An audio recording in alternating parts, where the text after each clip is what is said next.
जय गुरु जी, शुक्राना गुरु जी। सारी संगत को जय गुरु जी। संगत जी, इंसान का मन एक ऐसा घोड़ा है जो बिना लगाम के हर दिशा में भागता है। जब हमारी ज़िंदगी में कोई परेशानी आती है, चाहे वो पैसों की हो, बीमारी की हो या रिश्तों की, तो हम रातों रात चमत्कार ढूंढने लगते हैं। हम किसी एक जगह टिककर श्रद्धा ही नहीं रखते। आज किसी ने कहा कि उस तांत्रिक के पास चले जाओ, तो वहाँ चले गए। कल किसी ने कहा कि उस मंदिर में मन्नत मांग लो, तो वहाँ भाग गए। हम दर दर भटकते हैं, लेकिन हमारा ध्यान एक जगह नहीं लगता। और जब साक्षात महाशिव हमारे गुरुजी हमें किसी संगत के माध्यम से बुलावा भेजते हैं, तो हम अपना दिमाग लगाने लगते हैं। हम बहाने बनाते हैं, आज मुझे बहुत काम है, कल जाऊंगा, या वहाँ जाने से क्या ही हो जाएगा। हम यह नहीं समझते कि हमें गुरुजी खुद बुला रहे हैं और हम उन्हें ही ठुकरा रहे हैं। अब इस बात का क्या मतलब है?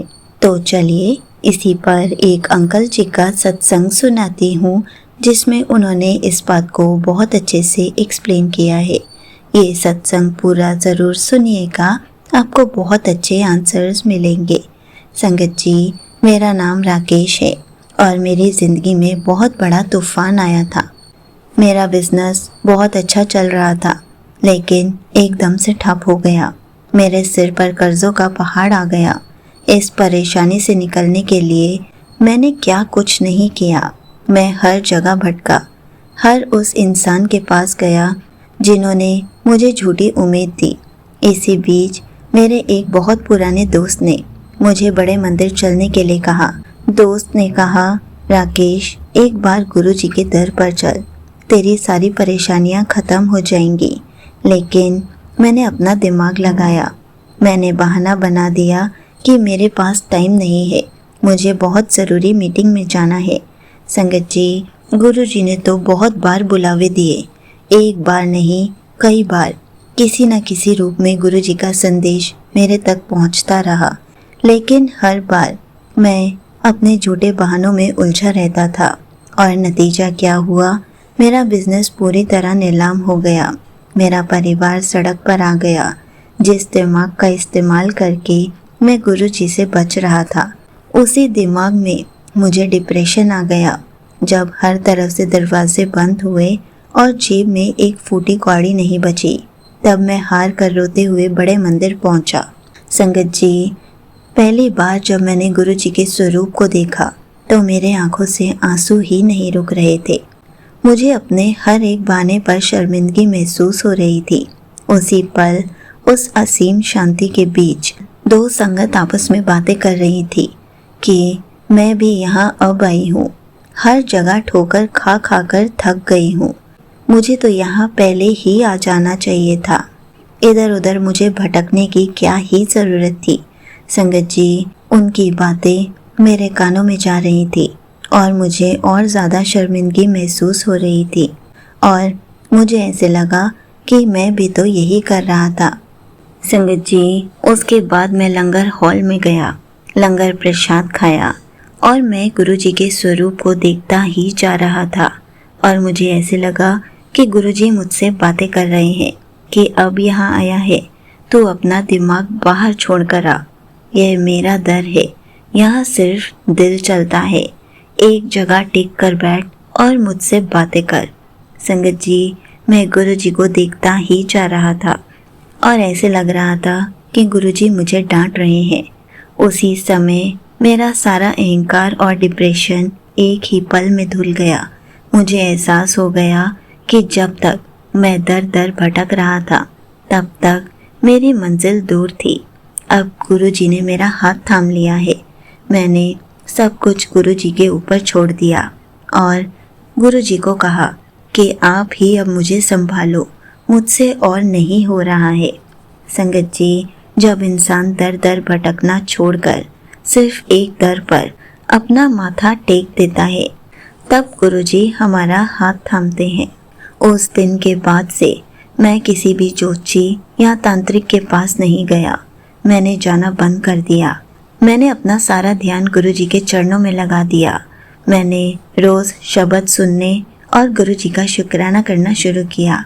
गुरु जी के सत्संग सुनने शुरू किए और फिर गुरु जी का असली चमत्कार हुआ। 6 महीने के बाद गुरु जी की कृपा से उन्होंने मुझे एक बड़ी कंपनी में पार्टनरशिप मिल गई, जिसके बारे में मैंने कभी सपने में भी नहीं सोचा था। जो कर्जा मुझे खा रहा था वो धीरे धीरे ख़त्म होने लगा। मेरा मन अशांत था, वो पूरी तरह से शांत होने लगा। संगत जी, गुरु जी हर पल यही समझाते हैं, अपना दिमाग मत लगाओ, बहाने मत बनाओ और दर दर भटकना छोड़ दो। एक जगह ध्यान लगाओगे तो महाशिव हमें सब कुछ देंगे। संगत जी, अगर आप भी आज बहुत सी जगहों पर भटक रहे हैं, आपका ध्यान एक जगह नहीं लग रहा है, तो आज ही रुक जाइए। गुरु जी ने आपको अपने पास बुलाया है। अब अपना दिमाग लगाना बंद कर दीजिए और उनकी रज़ा में राज़ी रहना सीख लीजिए, क्योंकि गुरु जी जब हमारा हाथ थामते हैं तो सब कुछ सही कर देते हैं। संगत जी, मैं बस इतना ही कहना चाहता हूँ, गुरु जी अपनी सभी संगत के मनों को शांत करें, सबको एक जगह टिककर सच्ची भक्ति करने की सद्बुद्धि दें और हमें हर पल अपने दर्शनों का सच्चा आनंद लेने की कृपा करें। यहीं पर अंकल जी का सत्संग समाप्त होता है। संगत जी, देखा आपने, जब हमारा मन अशांत होता है, हम दर दर भटक रहे होते हैं और हमें गुरु जी का बुलावा आता है, तो हम भी ऐसे कई बार बहाने बना देते हैं, कई बार टाल देते हैं।